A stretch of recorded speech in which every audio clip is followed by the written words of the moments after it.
présenter des travaux qui ont été menés là, depuis 2 ans avec l'Institut de l'élevage sur un programme qui s'appelle le programme Osiris autour des nouveaux index en troupeau allaitant, index technique et index de synthèse qui seront publiés à partir normalement de la fin de l'année 2022, certains peut-être plus tôt que d'autres. Et donc on fait cette présentation avec Mathieu Bobineau d'Apidiffusion et moi-même Vincent Poupin de Bovin Croissance Sèvres Vendée Conseil. Donc le programme Osiris, c'est quoi? C'est ce qu'on s'est aperçu, c'est qu'au fur et à mesure des années, on a de nouveaux index qui sont arrivés en troupeau allaitant, donc des index qui par le passé étaient un peu moins nombreux. Au fur et à mesure du temps, on a retrouvé la finesse d'os, on a retrouvé des index autour de la docilité, on a maintenant des index qui sont autour de l'efficacité de carrière.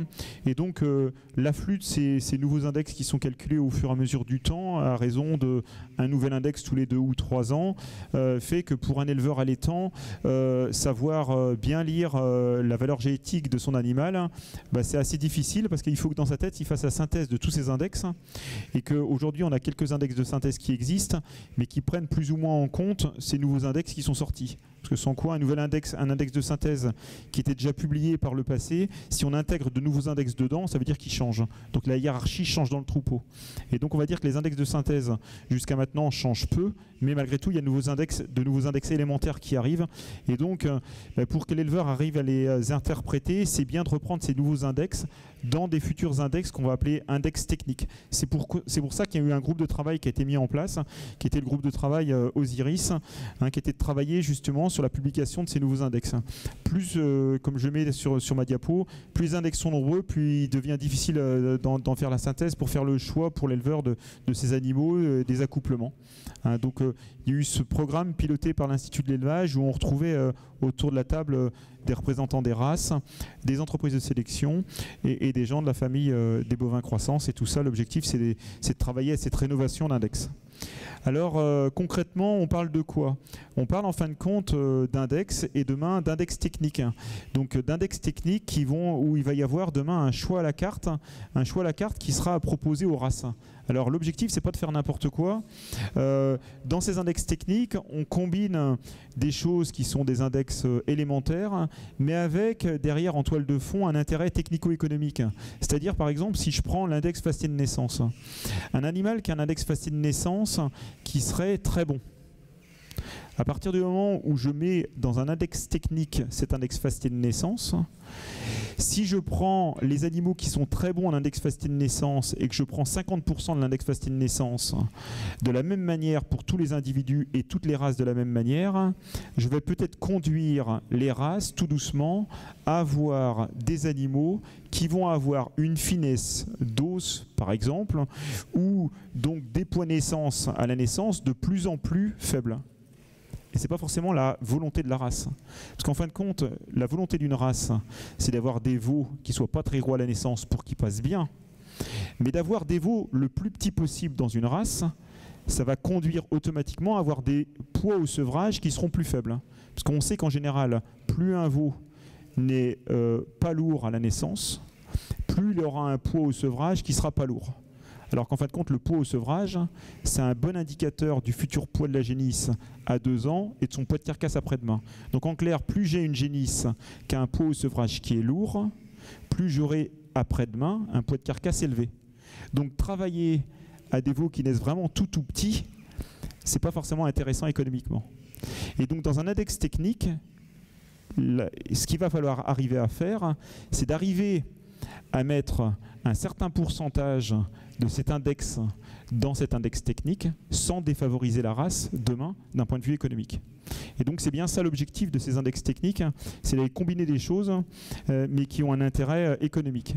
Et surtout d'avoir des choses qu'on va décrire demain qui vont être compréhensibles par tous. C'est-à-dire qu'on va avoir des choses, et ça va être appelé de cette manière-là, qui seront sur du poids-sèvre, du vélage, de la repro, du format de la viande. Quand on dit ces quelques termes-là, en fin de compte, derrière du format, on sait qu'on va parler d'un volume d'un animal. Derrière de la viande, on sait qu'on va parler du rebondi musculaire. Il y a des choses qui vont parler aux éleveurs, qui vont parler à tout le monde, alors qu'aujourd'hui, les index qu'on avait tendance à produire, et notamment les index de synthèse, l'index de synthèse, par exemple l'IVMAT, si je vous dis l'IVMAT, il faut savoir que derrière l'IVMAT, c'est l'index valeur maternelle, et qui est l'aptitude d'une vache à produire un bon veau au sevrage, quoi, et à allaiter correctement son veau. Donc c'est assez complexe tout ça, alors que là, l'idée, c'est d'avoir sur ces grands thèmes-là des choses qui soient un peu plus compréhensibles par tous.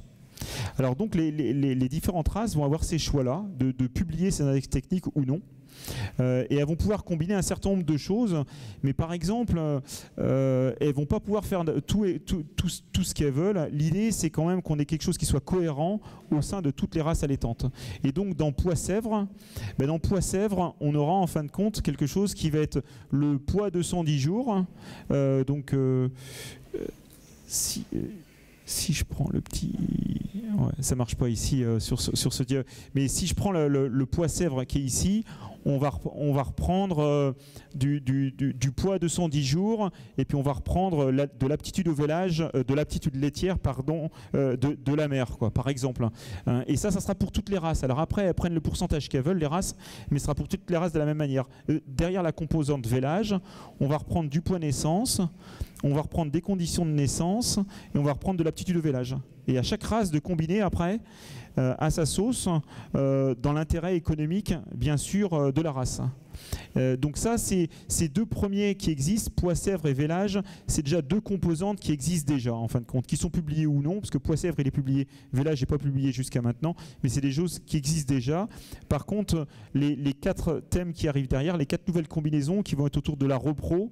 Repro, ça sera de la réussite à l'IA et de l'efficacité de carrière. Réussite à l'IA, c'est ce qu'on va appeler derrière de l'aptitude à bien reprendre. Donc derrière, on va apprécier la fécondité, fertilité d'une vache. Et de l'efficacité de carrière, c'est sa capacité aussi à bien revenir en chaleur au fur et à mesure des années et à faire un nouveau veau tous les ans, quoi. Donc ça, c'est une composante nouvelle qui viendra combiner ces deux index élémentaires. On aura format, et donc dans format, on viendra combiner du développement squelettique et de la finesse d'os. Donc ça, derrière, ça sera bien sûr un choix des races pour apporter un peu plus de l'un ou de l'autre. On aura une combinaison qui s'appellera viande, qui sera autour de la facilité de naissance, de la croissance sevrage, de la croissance jeune bovin et de la conformation jeune bovin. Et puis on aura quelque chose d'un peu nouveau, qui est l'aptitude d'élevage, qui viendra cumuler, lui, de la facilité de naissance, du vélage, de l'allaitement et de l'efficacité de carrière. Donc l'idée de toutes ces choses-là, c'est de rendre, comme je disais tout à l'heure, les choses un peu plus lisibles et plus facilement compréhensibles pour des non-initiés en troupeau allaitant.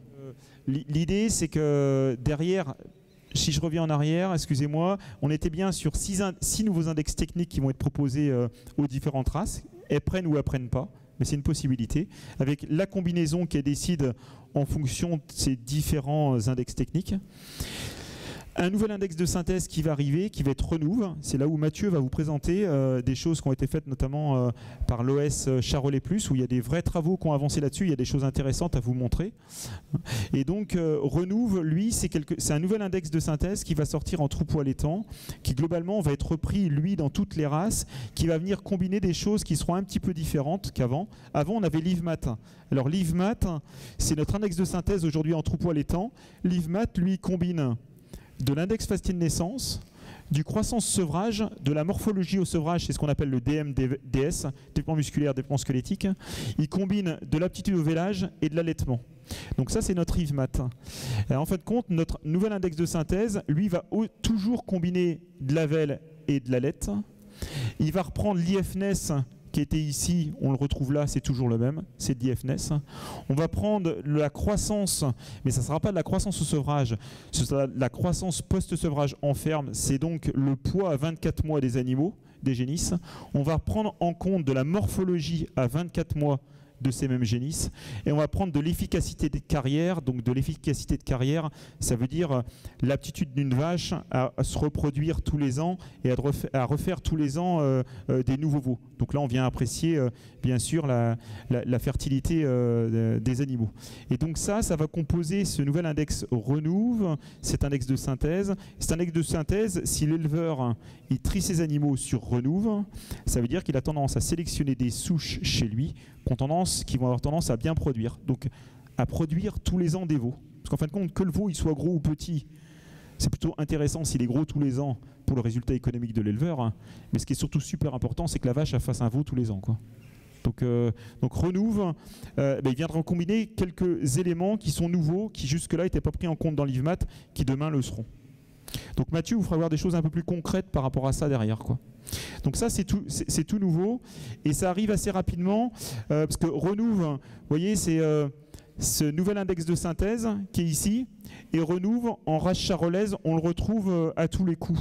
Hein, il va être publié en race blonde d'Aquitaine, il sera publié en race rouge des prés et en race limousine.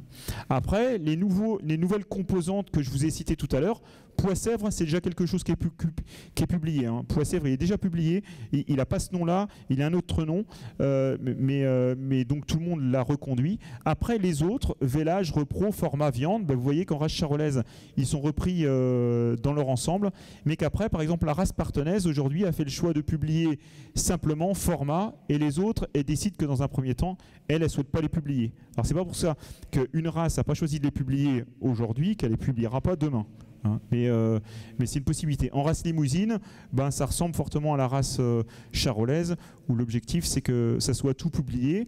Par exemple, la partie, si je reviens juste, pardon, excusez-moi, sur celui-là, l'appel, l'aptitude d'élevage. Donc cette nouvelle combinaison qui est l'aptitude d'élevage, cette aptitude d'élevage, en fin de compte, elle va plutôt être publiée en race gasconne, en race Aubrac et en race, je pensais qu'il y avait la race Salers, mais non, la race Salers n'y est pas. C'est-à-dire qu'on le retrouve notamment en race Aubrac, parce que l'objectif dans ces races-là, c'est d'avoir des vaches qui sont faciles à conduire et qui refassent des veaux tous les ans régulièrement, parce qu'on est sur des logiques de production de territoire où il y a des tout petits taux de renouvellement. Et donc l'objectif, c'est que la vache fasse le plus de veaux possible. Chez nous, dans l'Ouest, une vache, c'est important qu'elle soit battue avant 10 ans, parce qu'au-delà de 10 ans, elle perd un petit peu en termes de valeur commerciale, alors que sur ces territoires-là, il est fréquent qu'une vache puisse être abattue à 12, 13, 14, 15 ans. Quoi. En fin de compte, tant qu'elle est remplie, tant qu'elle fait un veau, elle reste dans le troupeau. Quoi. Hein, donc voilà, en fonction des territoires et des races, il y a des choix qui seront différents en fonction des races, d'une race ou d'une autre. Voilà, j'en ai fini, je crois, Mathieu. Je peux faire celle-ci, d'accord. Alors l'index renouvellement, comme je disais tout à l'heure, Renouve. Alors ce Renouve, c'est chaque organisme de sélection, donc chaque race, hein, si vous voulez, derrière. Alors en race charolaise, par exemple, il y a 2 organismes de sélection. Il y a l'OS charolaise avec Charolais France et l'OS Charolais Plus. Et donc derrière, chaque organisme de sélection choisit ses pondérations. Ça veut dire que on peut avoir demain en race charolaise, en fonction de l'organisme de sélection, par exemple 2 renouves qui sont un tout petit peu différents. Et donc s'ils étaient appliqués dans le même cheptel, on aurait un classement des vaches qui pourrait être un tout petit peu différent en fonction d'un organisme de sélection par rapport à l'autre. Donc chaque organisme, je me répète, choisit ses pondérations. Il y a un premier index qui prend en compte l'aptitude des femelles à assurer sa fonction de reproduction au cours de sa carrière. C'est mesuré par l'efficacité de carrière, l'index FCAR. Les performances de croissance récoltées durant la période de la génisse, et c'est tout ce qu'on va retrouver derrière sur croissance et morphologie, avec notamment le pointage adulte. Voilà, donc quelque chose de nouveau, et c'est là où l'OS Charolais Plus a commencé à travailler sur des pondérations.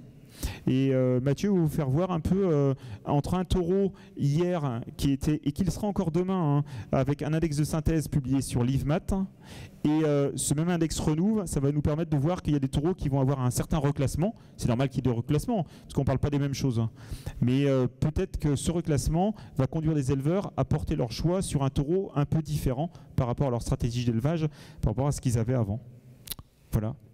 Oui, comme disait Vincent, donc on va présenter quelques résultats liés donc à l'orientation choisie aujourd'hui par l'OS Charolais Plus. Donc avec les différents techniciens et en validation pour le moment avec nos professionnels. Donc on a fait des pondérations sur l'index Renouve, donc en prenant une pondération pour l'efficacité de carrière, l'IFNES, la croissance post-sevrage, la morphologie post-sevrage et également sur l'aptitude au vélage et sur la halette. Ce qu'on peut regarder, c'est si vous voyez, donc en fait on a l'IVMAT qui est aujourd'hui l'index synthétique qui est le plus utilisé, et à côté, donc sur la colonne de droite, vous avez l'index Renouve. Donc il y a des taureaux qui sont fortement connus. Par exemple, si on prend le deuxième taureau qui est le taureau Artois, au niveau indexation IVMAT, c'est un taureau qui sort à 104 en phase naissance. C'est un taureau qui a été fortement utilisé au cours de la dernière décennie par nos éleveurs sur la zone apidiffusion, mais pas que. Et aujourd'hui, donc avec le nouvel index Renouve, c'est un taureau qui est à 119 en index Renouve. Donc on est plus 15 points par rapport en fait à l'index IVMAT qui faisait référent jusqu'alors. Et au niveau Renouve, pourquoi c'est un taureau qui a fortement augmenté? C'est un taureau qui est au-dessus de 120 en aptitude au vélage. Donc c'est des choses aujourd'hui qu'on recherche quand même, avoir des femelles qui sont aptes à bien véler. C'est un taureau qui était bon en phase naissance et qui était très bon en croissance post-sevrage. Donc c'est un taureau qui était très intéressant pour faire de la femelle d'élevage pour le renouvellement. Sauf qu'en fait, il pouvait être pénalisé plutôt au sevrage par rapport à son manque de croissance sur ces aspects-là. Et donc c'est un taureau qui était pénalisé. Alors qu'on voit en fait pour le troupeau femelle, c'est un taureau qui s'annonce plutôt au top. Même si aujourd'hui, c'est un taureau qui est peu utilisé par rapport à la disposition des taureaux. D'autres taureaux, on peut retrouver également des taureaux qui se maintiennent.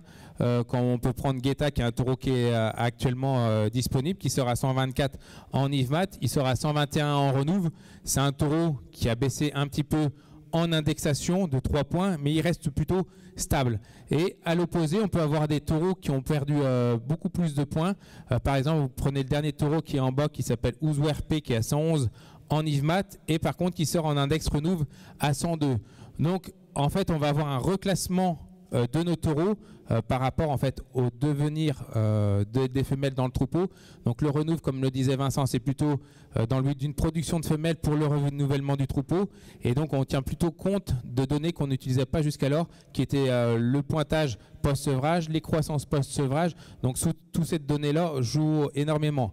Donc après, ça fait un nouvel index de plus pour les éleveurs, pour les techniciens, pour mes collègues inséminateurs, pour les techniciens bovins croissance. Mais voilà, ça va être un argument de plus pour utiliser ou non un taureau en fonction de ce que voudra l'éleveur demain. Sachant qu'en fait, le troupeau femelle est l'avenir du troupeau dans l'élevage allaitant. Donc ça fait partie des index qui vont être fortement utilisés. Après là, les index qui vous sont présentés, c'est encore une phase test. On a mis des pondérations, donc ça reste encore à valider. Il y a des discussions aussi avec l'OS Charolais France sur pouvoir peut-être avoir une seule indexation et avoir les mêmes pondérations. Mais voilà, aujourd'hui, on est bien avancé sur ces données-là et le but, c'est d'être opérationnel dès 2023 pour avoir chaque taureau sur notre catalogue et un index Renouve. Alors après, ça c'est pour le Charolais. Pour ce que ça soit blond, limousin, donc tout dépend en fait de l'avancée de l'OS dans le choix de ses pondérations. Peut-être que ça sera dès 2023, ça pourrait être 2024, mais les réflexions sont en cours concernant ces races également. Donc là, comme on vous disait, au niveau du calendrier, l'objectif c'est que pour 2023, en fait, on puisse avoir l'ensemble de nos taureaux des catalogues d'IA avec cet index Renouve. Autre avancée demain en termes d'indexation, donc au niveau du groupe Gène Diffusion, donc on a mené un programme de recherche génomique depuis 5 campagnes, donc qui a débuté sur la campagne 2015 et qui s'est terminé au printemps 2020. Donc on avait 50 exploitations qui étaient engagées dans le programme, dont il y en avait 8 qui étaient sur la zone apidiffusion. Il y en avait dans le nord de la France, en Bourgogne, dans la Loire, dans l'Ain, donc un petit peu sur toute la répartition de l'ensemble du groupe Gène Diffusion. Et ces 50 troupeaux, en fait, il y avait des informations qui étaient récoltées autour du vélage sur le positionnement du veau. On faisait des pelvimétries. Il y avait la croissance qui était mesurée par bovin croissance, du pointage, la mesure des ouvertures pelviennes. Donc énormément d'informations ont été récoltées. et les éleveurs qui étaient dans le programme devaient avoir au minimum 50% d'IA également pour faire les relations entre toutes les données. Et donc on avait de la demande de nos professionnels, ceux qui ont validé les premières recherches qu'on devait faire.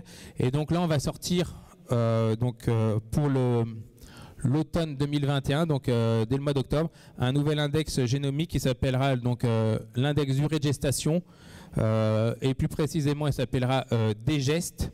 Donc c'est un index qui a été produit grâce à 154 000 gestations qui ont été utilisées. Donc on avait, quand c'est de l'IA, on sait quand a eu la date de l'IA via le SIG. On a la date du vélage du veau, donc on a toutes ces données-là. On avait également tous nos éleveurs qui étaient dans le programme, on avait des données supplémentaires. Donc en fait, cet index tient compte de l'effet sexe, donc mâle ou femelle, du rang de vélage de l'animal, du troupeau, de l'année, de la saison, l'effet direct, l'effet maternel. Et donc en fait, l'index durée de gestation tient compte de 50% de l'effet père, 50% de l'effet mère. Et comme vous pouvez voir le graphique, donc il y a une bonne répartition au niveau des durées de gestation par rapport à l'ensemble des gestations qui ont été utilisées de ces 154 000 gestations. Donc après, il y a toute la partie recherche et scientifique pour valider en fait le travail qui a été fait de récolte de données. Donc avec validation de l'index, on a une héritabilité qui est plutôt très bonne, avec un H au carré de 0,6, une très bonne corrélation avec un R2 au carré de 0,7. Donc on a des bons niveaux de CD, une bonne hiérarchie des taureaux, donc on a pris des anciens taureaux également pour valider. Et donc c'est ce qui permet aujourd'hui en fait de pouvoir diffuser dès l'automne prochain un index DGEST pour l'ensemble des mâles d'IA et de l'ensemble des femelles qui sont génotypés. Donc voilà quelques taureaux qui sont aujourd'hui au catalogue d'IA, où on a l'information, par exemple le taureau qui est le plus haut, qui s'appelle Mimosa, qui sort avec un index DGEST de 9,3. Alors pour vous donner une ordre de durée de gestation, vous avez l'exemple sur la correspondance à côté. Ça correspond en gros à une durée de gestation de 282 jours. Pour Mimosa, on avait un retour de nos éleveurs qui nous faisait dire que les produits de Mimosa en fait vélaient sous les 7 jours après le terme, très rapidement. Et alors que ce taureau au départ était plutôt un index de 100 à 105 en facilité naissance. Et donc en fait, cumuler l'index DGEST, donc durée de gestation avec les facilités de naissance, c'est un taureau aujourd'hui qui s'utilise facilement sur Génis, plutôt au vélage 3 ans ou 30 mois. C'est en fait, on a des arguments supplémentaires aujourd'hui qui permettent de le valider. À l'opposé, quand vous regardez, vous avez des taureaux qui sont plutôt des taureaux à vache, Macao, No Limit, Nordique, qui sont entre 3,5 et 2,5. C'est des taureaux qui ont plutôt des durées de gestation longues, donc on va dire que ça va plutôt des taureaux qu'on utilisera sur vache, et en même temps c'est confirmé par leur facilité de naissance. Il serait par exemple à 105 en facilité de naissance, on pourrait dire on l'utilise sur Génis en vélage 3 ans, mais le fait qu'on ait une durée de gestation qui est plutôt basse, on va dire on va peut-être plutôt aller sur des primipares ou sur des vaches. Donc en fait ça va apporter un argument supplémentaire dans nos choix, on va dire, d'accouplement dans la gestion du troupeau. Vous avez en plein milieu, si on regarde, vous avez Méloman, qui est un taureau qui aujourd'hui qui a 120 en facilité de naissance. On a 6,1 en durée de gestation. Donc c'est un taureau, on va dire, par rapport à tous ces arguments-là, permet de conforter le taureau sur l'utilisation sur du vélage 2 ans. Donc on a deux index qui vont tirer dans le même sens. Donc on a un argument supplémentaire pour pouvoir utiliser ces taureaux. Donc ça c'est quelque chose de nouveau, on est les seuls qui vont le diffuser avec le groupe Gène Diffusion, c'est un index privé lié à toute la recherche autour de GDScan. Donc seuls les taureaux d'IA et toutes les femelles qui auront été génotypées pourront bénéficier de cet index dès l'automne prochain. Et également, avec tout le programme de recherche, donc on a également énormément d'informations qui ont été récoltées. Donc quand je vous mets la recherche continue, il y a tout un travail aujourd'hui qui est mené autour de la note d'état corporel. Donc en fait, ici même sur le troupeau des établières qui faisait partie du programme, mon collègue notait les notes d'état d'engraissement des femelles 60 jours avant la mise bas, donc, et tous les mois il y avait une notation, donc 2 fois avant la mise bas, et puis après 6 mois au-delà de la mise bas, et une fois que la repro suivante était validée. Donc en fait on s'aperçoit que sur les différents graphiques, donc vous avez l'année campagne 1 en haut jusqu'à la dernière campagne en bas, mais on s'aperçoit qu'il y a une variation. Donc il y a des variations d'évolution de la note d'état corporel liées à plusieurs choses, hein. L'effet climatique, parce que d'une année à l'autre, on peut le voir que la pluviométrie est différente, qu'à des moments on va manquer d'herbe en septembre et une autre année moins, de la pousse de l'herbe, de la qualité des fourrages. Donc il y a énormément de données qui vont impacter ces données-là. Donc il va y avoir un travail entre la note d'état corporel et pourquoi pas l'efficacité alimentaire qui aujourd'hui fait partie des demandes très importantes au niveau de nos éleveurs. Donc d'avoir des animaux qui sont efficients, qui valorisent très bien l'herbe pour être le plus efficace possible. On a également noté plein d'informations autour de la vitalité des veaux. Donc si tout va bien, c'est toujours difficile par rapport à la recherche, mais sous 2023, on pourrait avoir des données sur la vitalité des veaux et la mortalité des veaux. Un travail autour de la morphologie post-sevrage et un travail qui va être mené aussi entre croissance, effet direct donc au sevrage et par rapport à l'apport du lait. Donc il y a toute une panoplie aujourd'hui de données qui ont été récoltées dans le programme de recherche pour permettre d'apporter de nouveaux index demain. Donc aujourd'hui, on ne peut pas donner de nom sur ces nouveaux index, en fait, là, on est en pleine recherche. Mais c'est pour donner en fait que demain, il y a beaucoup d'index qui pourront arriver au niveau de l'élevage allaitant, là notamment charolais, parce qu'on est sur un programme charolais, mais tous ces index en fait ont toujours une réflexion derrière sur de la rentabilité au niveau des élevages allaitants. Donc on l'a vu ce matin à l'AG de bovin croissance, la rentabilité fait partie de nos thèmes centraux aujourd'hui pour la réussite dans les élevages bovins viande.